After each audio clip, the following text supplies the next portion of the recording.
Je vous invite à ouvrir dans le livre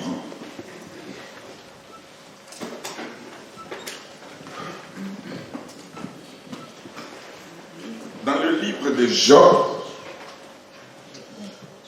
Job, chapitre 22. Job, chapitre 22, à partir du verset 21. Job, chapitre 22, à partir du verset 21, on va lire jusqu'au verset 30, et c'est le verset 29 qui va nous intéresser. Il nous est dit ceci, Job, chapitre 22, verset 21, « Attache-toi donc à Dieu, et tu auras la paix, tu jouiras ainsi du bonheur. Reçois de sa bouche l'instruction, et mets dans ton cœur ses paroles. Tu seras rétabli si tu reviens au Tout-Puissant, si tu éloignes l'iniquité de ta tente. Jette l'or dans la poussière, l'or d'Ophir parmi les cailloux des torrents, alors le Tout-Puissant sera ton or, ton argent, ta richesse. Alors tu feras du Tout-Puissant tes délices, tu élèveras vers Dieu ta face, tu le prieras et il t'exaucera et tu accompliras tes vœux. À tes résolutions ou bien à tes décisions répondra le succès, sur tes sentiers brillera la lumière. Vienne l'humiliation, tu prieras pour ton relèvement. Dieu secourt celui dont le regard est abattu.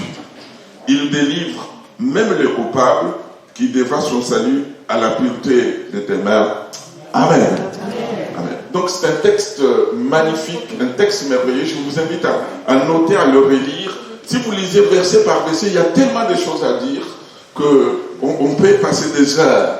Voyez-vous, dans notre verset 21, il est dit « Attache-toi donc et tu auras la paix. » Attache-toi donc à Dieu et tu auras la paix. Tu jouiras ainsi du bonheur. Tu reçois de sa bouche l'instruction et mets dans ton cœur ses paroles. Tu seras rétabli si tu reviens au Tout-Puissant. Si tu éloignes l'iniquité de ta tente. Jette l'or. Donc il y a tellement de choses. Mais moi, je me suis arrêté ce matin au verset 29 que je voudrais partager avec vous. Le verset 29 dit ceci. Vienne l'humiliation, tu prieras pour ton relèvement. Dieu secourt celui dont le regard est abattu. Amen. Vienne l'humiliation, tu prieras pour ton relèvement. Quand j'ai écouté, je lui ai donné les dons spirituels tout à l'heure, il a dit que le Seigneur était capable de nous relever. Il a sorti ce verbe-là, j'ai dit, mais Seigneur, je ne me suis pas trompé, donc je suis dans les coups. Donc j'ai intitulé ce message, ce matin tu es venu prier pour ton relèvement. Tu prieras pour ton relèvement. Notre Dieu est un Dieu qui relève. C'est lui qui n'est pas tombé. C'est lui qui ne va pas bien. Nous avons un Dieu qui relève. Amen. Donc il dit, tu prieras pour ton relèvement. Est-ce que tu peux le dire à ton voisin? Tu pries ce matin pour ton relèvement. Pas tu prieras au futur. Il ne faut pas renvoyer à demain. Tu pries ce matin pour ton relèvement. Donc je veux qu'à la fin de ce culte, à la fin de ce partage, chacun va prier pour son relèvement. Amen. Amen. Mais en regardant d'autres versions du même verset, j'ai pris la parole de Semeur, dit ceci. On voudra t'humilier, mais tu diras debout, car Dieu donne son aide à celui qui est humble. Et puis, une autre version, Ostevard, dit ceci. Si quelqu'un est abattu, tu le relèveras, car Dieu vient au secours de qui baisse les yeux. Donc, en comparant les différentes versions, non seulement Dieu veut nous relever nous-mêmes, mais Dieu, comme la version que nous venons de lire, Dieu veut que nous aussi, on relève les autres. Vous comprenez? Donc si Dieu nous relève, merci Seigneur, c'est pour que nous, à notre tour, nous puissions aussi relever ceux qui sont bas tombés, ceux qui ne vont pas bien. Donc nous allons prier pour que Dieu nous relève. Mais nous allons prier aussi pour que Dieu relève notre frère, notre soeur, notre voisin. Amen. Est-ce que tu peux lui dire, j'ai prié pour que Dieu te relève? Amen. Je crois que ce matin, il n'y a personne qui peut me dire, moi, mes situations dans moi, je n'ai pas besoin d'être relevé. Nous avons tous besoin. J'ai besoin. Si vous n'en avez pas besoin, priez pour moi. Moi, j'ai besoin que Dieu me relève. Et je crois que chacun, dans un domaine ou l'autre, chacun de nous a besoin que Dieu le relève. Oui, nous pouvons bénir Dieu. Parce que même si des fois nous sommes humiliés, même si des fois nous connaissons des situations difficiles, des fois des désespoirs, des fois on peut traverser la dépression, des fois connaître la déception, l'insatisfaction. Peut-être les gens nous malmènent, mais nous pouvons bénir Dieu parce que malgré tout ce que nous pouvons traverser, notre Dieu est celui qui nous relève. Et il nous relève aujourd'hui, il nous relèvera demain pour qu'à notre tour, nous puissions aussi relever ceux qui vivent avec nous. Pouvons lui faire confiance. Pouvons lui faire confiance. J'ai pris un exemple dans la parole de Dieu. On va le lire ensemble. Et c'est dans cet exemple que nous allons sortir quelques enseignements pour nous aider à nous relever, afin de relever aussi les autres. Vous regardez avec moi dans l'évangile selon Luc, au chapitre 13, l'évangile selon Luc, chapitre 13, nous lirons à partir du verset 10. Luc 13, verset 10. Il nous est donné cet exemple que pour les chrétiens vous connaissez. Verset 10, il dit ceci: Jésus enseignait dans une des synagogues le jour du sabbat.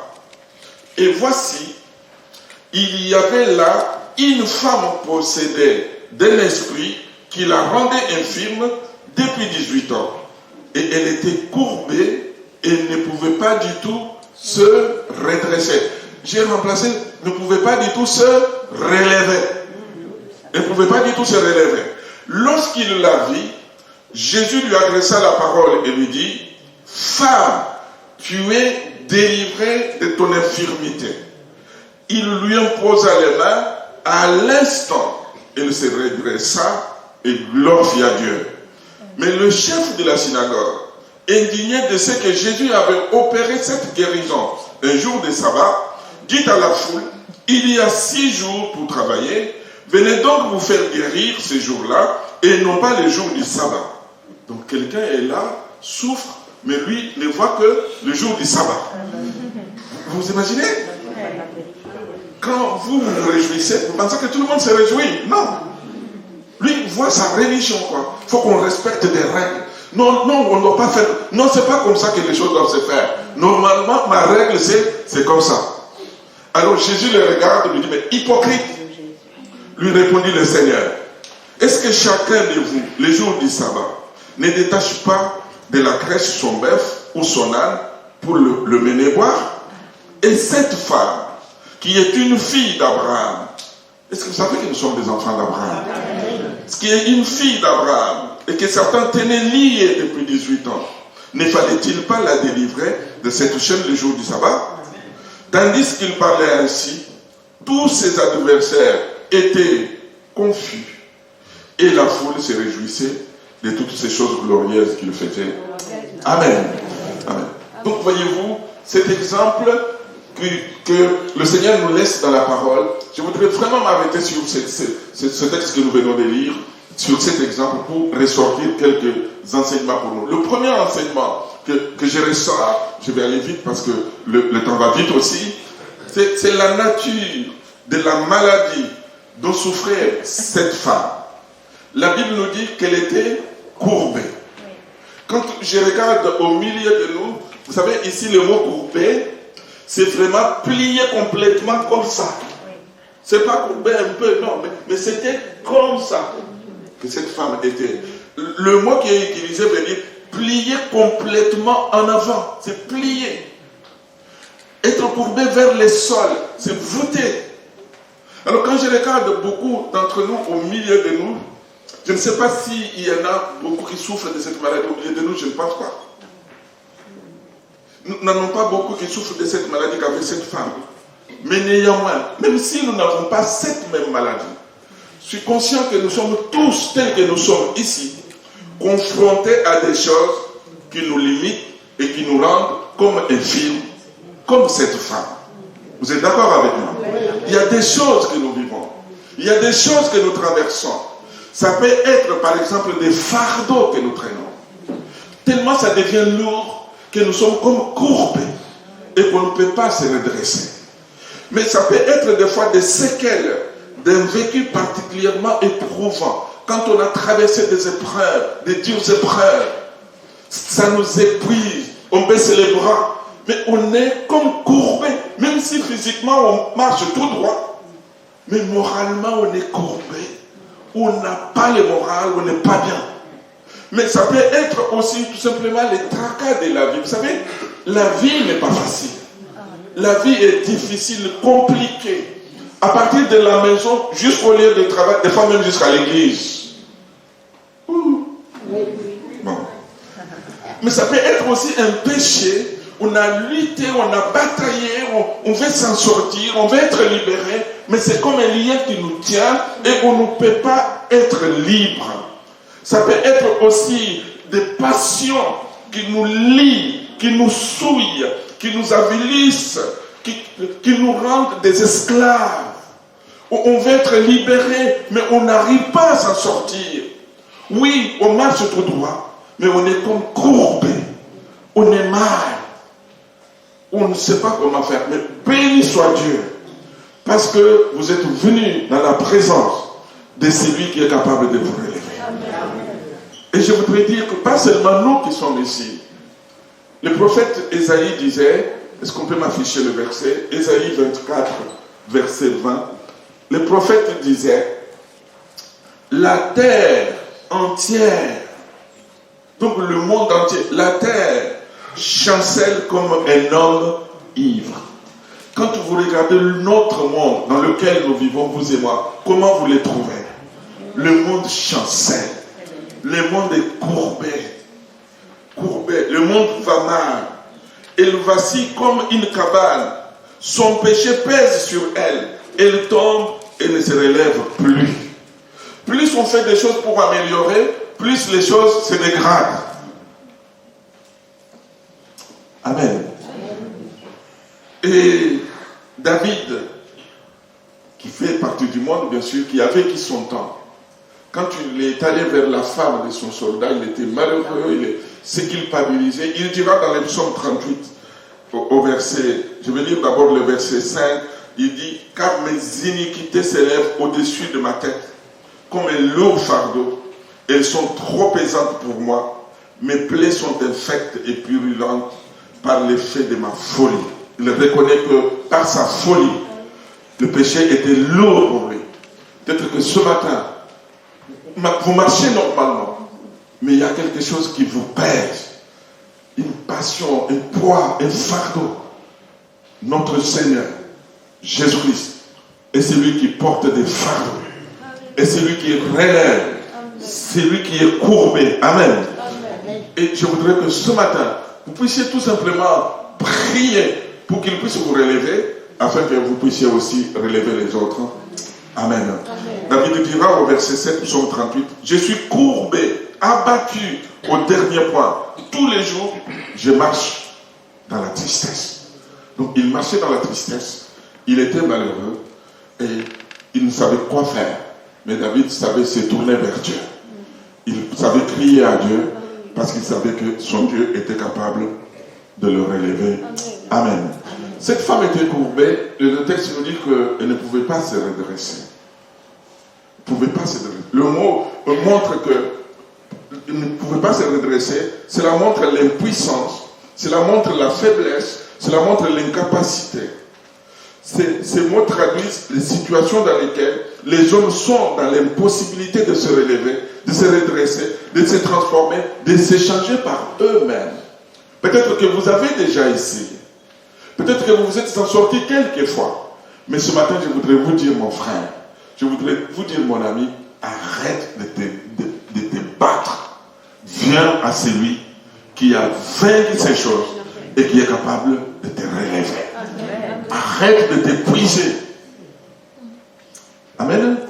Lâche-toi. Laisse-toi dans les bras du Seigneur.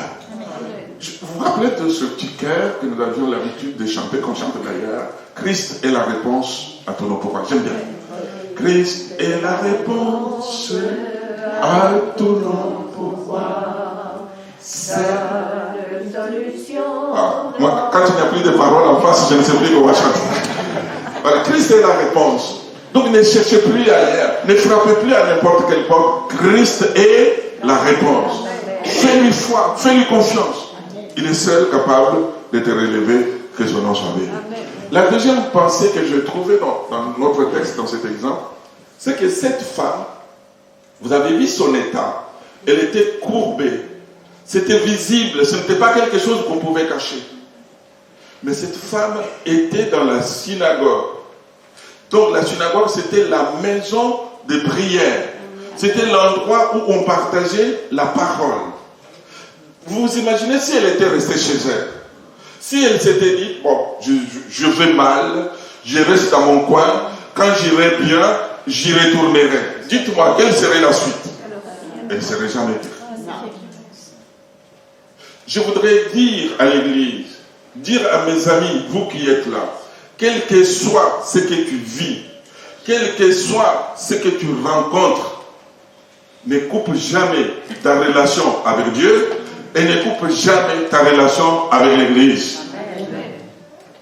Amen. Amen. Elle est là dans la synagogue. Elle est là dans la présence de Dieu. Et ça fait 18 ans qu'elle venait. Cette femme n'a pas dit, mais ça fait des années que j'y vais, rien ne change, donc j'arrête. Non. Je pense qu'elle se disait, même si rien n'a changé dans ma vie, mais je vais être dans la présence du Seigneur. Je voudrais te dire, mon frère et ma soeur, te dire, mon ami, même si rien n'a encore changé aujourd'hui, n'arrête pas. Continue de venir, parce que ton jour viendra. Même si rien n'a changé, aime bien la présence de Dieu, parce que c'est la présence de Dieu qui change tout dans nos vies. Même si rien n'a encore changé, ne t'arrête pas aujourd'hui. Je donne souvent cet exemple de Naaman. Vous vous imaginez quand le prophète Élisée lui dit, mais va, jette-toi 7 fois dans les Jourdains. Et s'il ne se jetait que 5, est-ce qu'il allait être guéri? Non. 6, non plus. C'est quand il s'est jeté pour la 7e fois que Naaman a été complètement guéri. Amen. Ne te décourage pas. Ne dis pas, ça fait des années, je ne vois rien changer. D'ailleurs, tu sais, plus tu vas rester dehors, plus même ta foi va commencer à diminuer. Parce que la foi vient de ce qu'on entend, et ce qu'on entend vient de la parole de Christ. C'est quand on vient écouter la parole que notre foi augmente. Vous savez, si la foi vient de ce qu'on entend, ce qui détruit la foi vient aussi de ce qu'on entend. Non pas de la parole de Dieu, mais de la parole des hommes. C'est pour ça que nous avons besoin d'écouter la parole de Dieu pour être fortifiés, pour être encouragés. Que le Seigneur nous aide.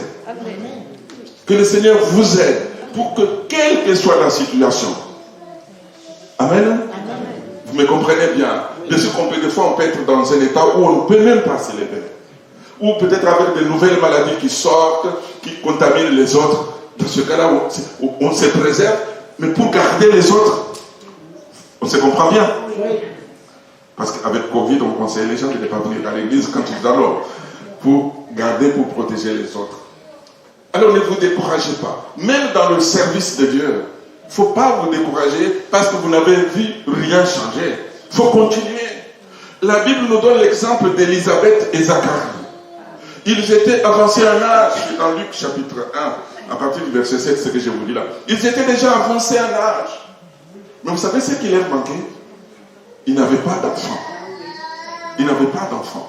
Mais je n'ai pas vu Zacharie s'arrêter. Je n'ai pas vu Élisabeth s'arrêter. Ils étaient dans le temps. Dans le temps. Et là, dans le temps, pendant qu'ils y étaient, alléluia, pendant qu'ils y étaient, pendant que Zacharie s'acquittait de ses fonctions devant Dieu, il est en train de servir Dieu. Il a prié pendant des années. Il voulait avoir un enfant. Il n'en a pas. Mais il continue. Et pendant qu'il servait Dieu, là, l'ange lui apparaît. lui dit, mais Élisabeth, ta femme, deviendra enceinte. Vous connaissez la suite, il va discuter, mais plus tard, Dieu va le bénir avec un garçon extraordinaire, pas n'importe qui, Jean-Baptiste. Amen. Amen. Heureusement qu'il les avait persévérés. Anne, la maman de Samuel, c'était pareil. Si vous lisez dans 1 Samuel, au chapitre 1er, vous verrez comment sa rivale, Pénina, lui prodiguait des mortifications. Je suis sûr que Pénina faisait tout pour qu'elle ne vienne pas. Mais elle savait que sa bénédiction était à Silo au temple. Il ne se décourageait pas, mes amis. Il y allait. Chaque année, c'était perturbé pour lui. C'était compliqué pour lui. Mais chaque année, il y allait. Et au bout, un jour, elle s'est levée. Elle a prié elle-même. Et Dieu l'a béni. Dieu l'a béni. Amen. Il était avancé en âge. Vous vous rappelez la prophétesse Anne dans Luc chapitre 2. La Bible nous dit qu'il y avait aussi une prophétesse Anne, fille de Phanuel de la tribu d'Azer. Elle était fort avancée en âge. Elle avait 17 ans. Donc c'était une veuve. Elle avait déjà perdu son mari. Et Anne n'a pas dit, mais parce que j'ai perdu mon mari, donc je n'y vais plus. Non. Et parce qu'elle a perdu son mari, donc elle a dit, mais même le temps que j'ai donné à mon mari, maintenant je le donne au Seigneur. Donc au lieu de se fâcher parce que son mari était mort, mais Anne, la Bible nous dit, jour et nuit, elle était dans la maison de Dieu, elle servait Dieu dans le jeûne et la prière. N'avons-nous pas besoin d'Anne aujourd'hui dans l'église? N'avons-nous pas besoin aujourd'hui de Siméon, même en âge avancé, poussé par le Saint-Esprit, qui aimait la maison de Dieu? Et ce jour-là, il entre. Qui est là? C'est Joseph, Marie et Jésus. Vous vous imaginez Siméon, il a porté Jésus dans ses bras. Parce qu'il aimait la présence de Dieu. Alors, s'il vous plaît, quel que soit ce que vous traversez, quel que soit ce que vous vivez, ne coupez jamais la relation avec Dieu. Mais ne coupez jamais la relation avec l'Église, avec les frères et sœurs. Amen. Il est doux et agréable pour les frères de demeurer ensemble. Parce que c'est là que Dieu envoie sa bénédiction. Amen. La troisième pensée que je voulais partager avec vous, c'est que pour cette femme, quand elle venait dans la synagogue, pendant peut-être 18 ans, toutes les personnes qui la voyaient, elle était courbée. C'est ça, n'est-ce pas? Tout le monde la voyait courbée, infirme. Peut-être même on l'appelait la femme courbée comme ça. La Bible l'appelle comme ça. Je pense que même là-bas aussi, on l'appelait comme ça. Les chefs religieux pensaient qu'elle était courbée. Les autres croyants qui venaient dans la synagogue disaient qu'elle était courbée. Elle-même, elle se voyait comment? Courbée. Je pense que si on avait fait venir les médecins pour faire le diagnostic, j'ai relevé un peu, je pense que les médecins allaient dire, oh, on pense que c'est peut-être la malformation qu'elle a, ça doit dériver de la courbure de la colonne vertébrale à convexité postérieure. Ils allaient utiliser des mots médicaux, des mots compliqués. Mais il a fallu que le Seigneur vienne pour leur dire, non, non, non, non, non, non. Cette femme, elle est possédée. Amen. Ce qui me pousse à dire que derrière certaines situations que nous traversons, il y a des fois des réalités spirituelles. Vous êtes avec moi à l'église?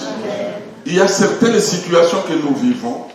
On va aller au CHU, on va faire des scanners, ils ne trouvent rien. Rien. On était dans tel service, on nous envoie dans l'autre, on nous envoie dans l'autre, on nous envoie. On se retrouve au premier. Ah, mais moi j'ai déjà vécu ça. Quand j'ai travaillé encore en Afrique, dans le service d'exploitation des mines, j'étais bloqué dedans.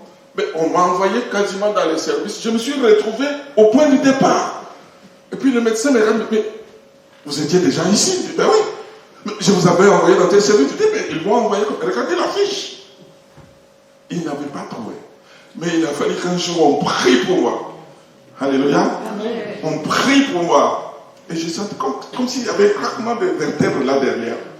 Tout était parti. Et depuis ce jour-là, libéré complètement. Libéré complètement. Voyez-vous, derrière les situations que nous vivons, derrière certaines choses que peut-être nous pensons, nous, scientifiquement, nous pensons, nous, peut-être trouver la solution, mais derrière certaines situations que nous vivons, il y a des réalités spirituelles. Je crois que nous avons besoin, en tant qu'Église, que Dieu nous donne l'esprit de discernement, pour que nous puissions discerner qu'est-ce qu'il y a derrière. Je ne dis pas, mes amis, allez, ne me faites pas dire ce que je n'ai pas dit. Je ne dis pas que toutes les situations sont démoniaques. N'allez pas dire à votre tante tout à l'heure, j'ai compris, ta maladie, c'est parce que tu es possédé. Non, c'est pas ça que j'ai dit. Mais derrière, je pèse mes mots quand je parle, j'ai dit derrière certaines situations. Pas toutes les situations. Vous êtes avec moi là, l'église? Derrière certaines situations, il y a des réalités spirituelles. Vous pouvez voir quelqu'un qui est un peu bizarre, des forces bizarres, fait des choses bizarres. Vous dites, mais il est sale, il y a ceci, il y a cela. Vous voyez la personne. Mais derrière, des fois, il y a des choses. Il y a des choses. La Bible, la possession, les démons, le diable, c'est une réalité. Ce n'est pas une histoire inventée. Quelqu'un me disait, mais tu parles trop du diable. Ce n'est pas peut-être parce que tu es africain. Mais le diable n'est pas africain. Le démon n'est pas africain. Non? Sauf qu'en Europe, il sait bien porter la cravate, quoi. Ouais. Non, mais le diable est le même. Le diable est, et d'ailleurs, quand vous dites qu'en Europe, on ne connaît pas ça, c'est là, il est content quand on n'est pas découvert. Quand on sait, quand on ne sait pas qu'il est là, c'est là qu'il agit en profondeur. Nous avons besoin que le Seigneur nous donne un esprit de discernement pour que nous puissions voir qu'est-ce qui parle, qu'est-ce qui a fait ça. Est-ce que c'est seulement humain? Nous sommes des êtres humains, nous pouvons avoir des maladies, nous pouvons avoir des choses. Est-ce que c'est diabolique? Est-ce que c'est le Seigneur lui-même qui permet des choses? Voilà. Tout cela, en tant qu'Église, nous avons besoin de prier pour que Dieu nous donne l'esprit de discernement. Amen. Donc cette femme, ce n'était pas une maladie comme telle. Je suis sûr que les médecins qui étaient passés par là, ils ont piqué, ils ont fait des choses, mais rien à faire. Ils ne pouvaient pas la redresser parce qu'il fallait qu'elle soit délivrée. Il y a des choses que la médecine peut faire, il y a des choses que des hommes peuvent faire, mais il y a des choses où il n'y a que Dieu qui peut les accomplir, que son nom soit béni. Et là où il faut que Dieu intervienne, nous avons besoin qu'il intervienne réellement. Ce n'est pas un homme qui peut accomplir cela, que le nom de Dieu soit béni. La quatrième pensée, l'avant-dernière, c'est que vous voyez cette femme, et Jésus la délivre, mais il y a des hommes religieux là qui sont fâchés en fait. Qui sont fâchés. Mais Jésus reprend la parole. J'aime bien Jésus. J'aime bien mon Seigneur. J'aime bien sa manière de parler. J'aime bien son amour à notre égard. Et regardez comment il dit au verset 16 de notre texte. Au verset 16, il dit, mais, et cette femme, qui est une fille d'Abraham, et que Satan tenait lié depuis 18 ans. Donc ça, c'est votre dernière... elle passe pas la... C'est pas prioritaire pour vous, en fait. Ce que Jésus voulait leur dire. Que Satan tenait lié depuis 18 ans. Ne fallait-il pas la délivrer de cette chaîne le jour du sabbat? Et cette femme, je voudrais vous dire, bien-aimés, et pourtant elle était possédée. Elle était possédée. Mais elle était fille d'Abraham. Comme quoi, même en tant que fille d'Abraham, on peut passer des fois par des choses démoniaques, mais des choses qui nous troublent, qui cherchent à nous détruire. Mais c'est là, mes amis, même si vous passez par toutes ces choses, votre situation n'annule pas votre position. Vous êtes enfant de Dieu, vous restez enfant de Dieu, parce que Jésus-Christ est dans votre cœur. Vous êtes avec moi là? Ce n'est pas parce que vous passez par des choses difficiles. Ce n'est pas parce que le diable vous oppresse. Ce n'est pas parce que vous êtes malade. Vous êtes même pas tombé que vous cessez d'être enfant de Dieu. Cette femme est possédée. Jésus l'appelle fille d'Abraham. Est-ce que vous savez qu'Abraham, c'est notre père à tous, le père de la foi? Et la Bible nous dit, j'ai relevé le verset, Galates 3, verset 7. Reconnaissez donc que ce sont ceux qui ont la foi, qui sont fils d'Abraham. Est-ce que vous avez la foi en Jésus-Christ? Dès que vous avez la foi en Jésus-Christ, vous aussi, vous devenez enfant d'Abraham. Qu'est-ce que cela veut dire? Cela veut dire que toutes les promesses que Dieu a faites à Abraham, parce que vous êtes son fils, vous êtes aussi son héritier. Donc vous êtes héritier d'Abraham. Cela ne cesse pas, mes amis. Cela n'enlève en rien le fait que vous soyez enfant de Dieu. Donc on peut traverser des choses difficiles. On peut même des fois être éloigné de Dieu pendant un certain temps. Mais on reste fils ou fille d'Abraham avec la promesse. Vous vous rappelez de Zachée? Quand Jésus entre chez lui, et pourtant Zachée, c'était un homme qui avait détourné, qui avait fait beaucoup de choses dans Luc chapitre 19. Quand Jésus entre chez lui, il lui dit, descends, il faut que j'entre dans ta maison aujourd'hui. Zachée va se repentir. Il dit, mais je vais donner 4 fois si j'avais pris l'argent de quelqu'un. Jésus entre chez lui, il lui dit, mais le salut est entré aujourd'hui dans cette maison parce que celui-ci est aussi un fils d'Abraham. Amen. Parce que vous êtes liés à la promesse. Parce que vous êtes enfant d'Abraham. Quel que soit ce que vous traversez, votre situation ne change pas votre position. Ne change pas votre identité. Parce que vous restez et vous demeurez l'enfant de Dieu. Amen. Job qui avait tout perdu enfant, perdu toutes les richesses. Job disait, je sais que mon Rédempteur est vivant.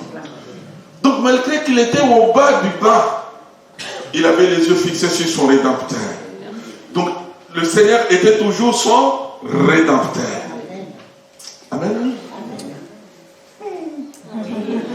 Bon, je comprends le temps.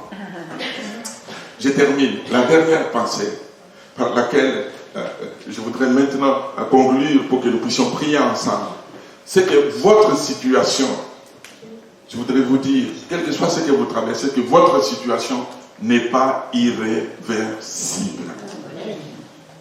Votre situation, ami, votre situation, ma soeur, n'est pas irréversible. Dieu est capable de renverser la chose. Parce que lui connaît le début. Il connaît même la fin. Avant même que la situation n'arrive. Donc il est capable de renverser des choses. Vous regardez au verset 12 et 13 de notre texte.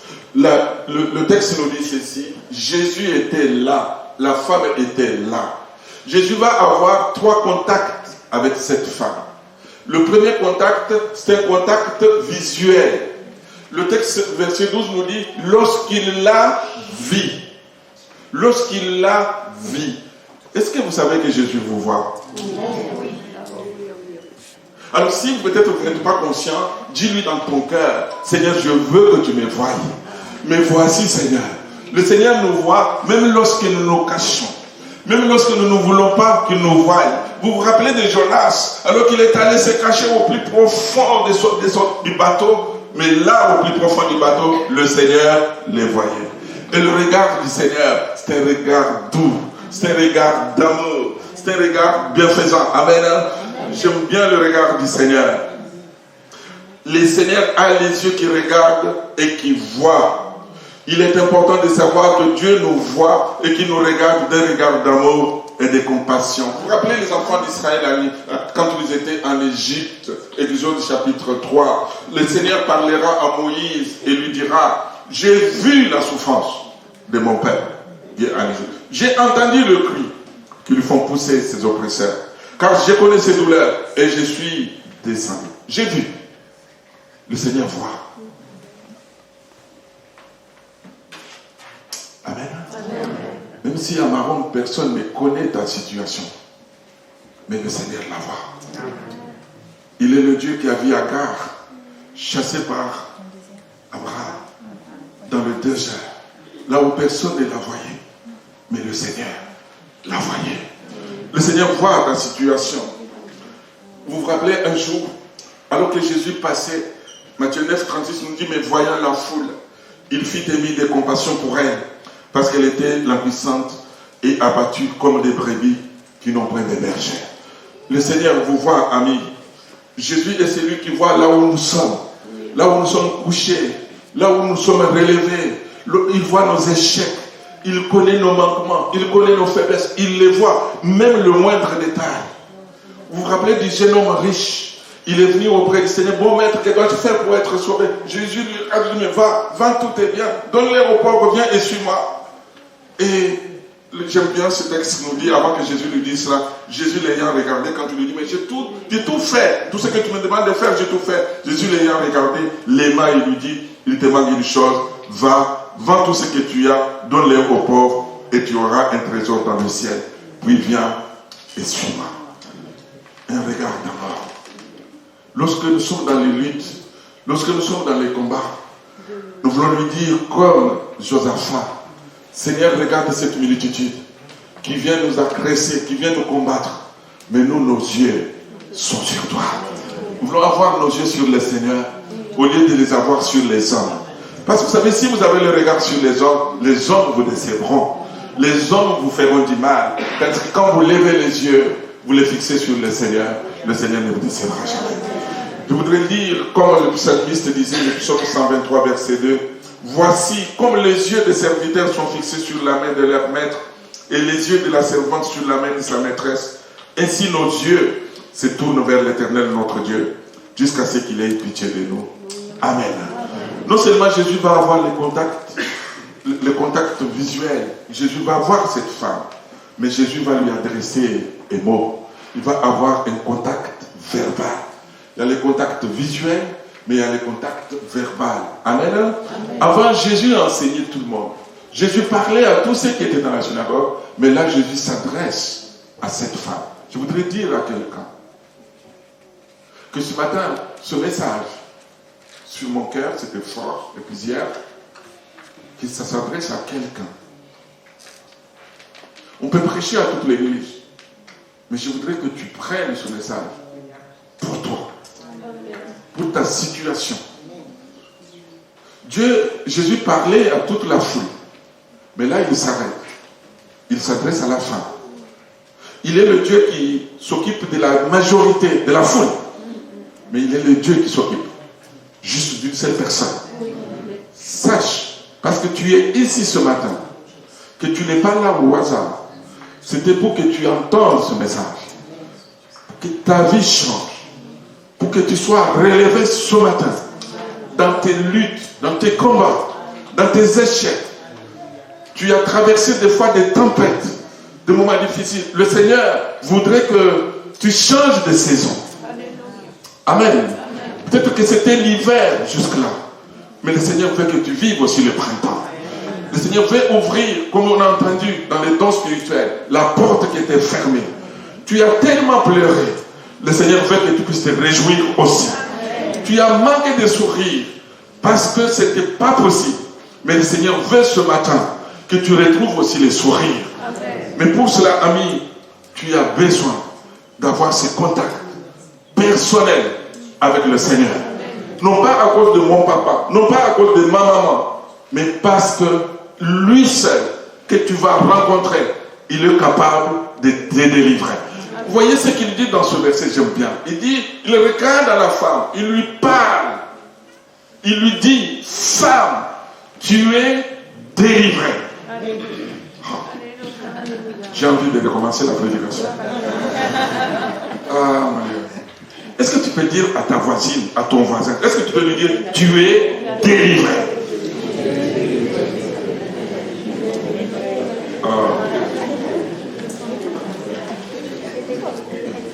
Tu es délivré. Je pense que quand Jésus parlait, il ne parlait pas mollement, il disait, tu es délivré.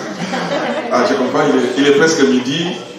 Et puis, le dernier contact que Jésus va avoir avec cette femme, ça sera un contact physique. Donc, Jésus va lui imposer les mains. Il lui impose les mains. Alléluia. Il touche à la femme. Imposer les mains veut dire poser la main. Vous savez, c'est vraiment symbolique. L'enseignement, il y a beaucoup d'enseignements bien sûr. Mais ce que moi j'ai retenu, c'est que c'est comme si Jésus voulait lui dire, mais maintenant, c'est moi qui prends ta situation dans mes mains. Ne veux-tu pas que ce matin, Jésus prenne ta situation entre ses mains? Il est celui qui peut te relever parce qu'il est un Dieu de relèvement. Que son nom soit béni.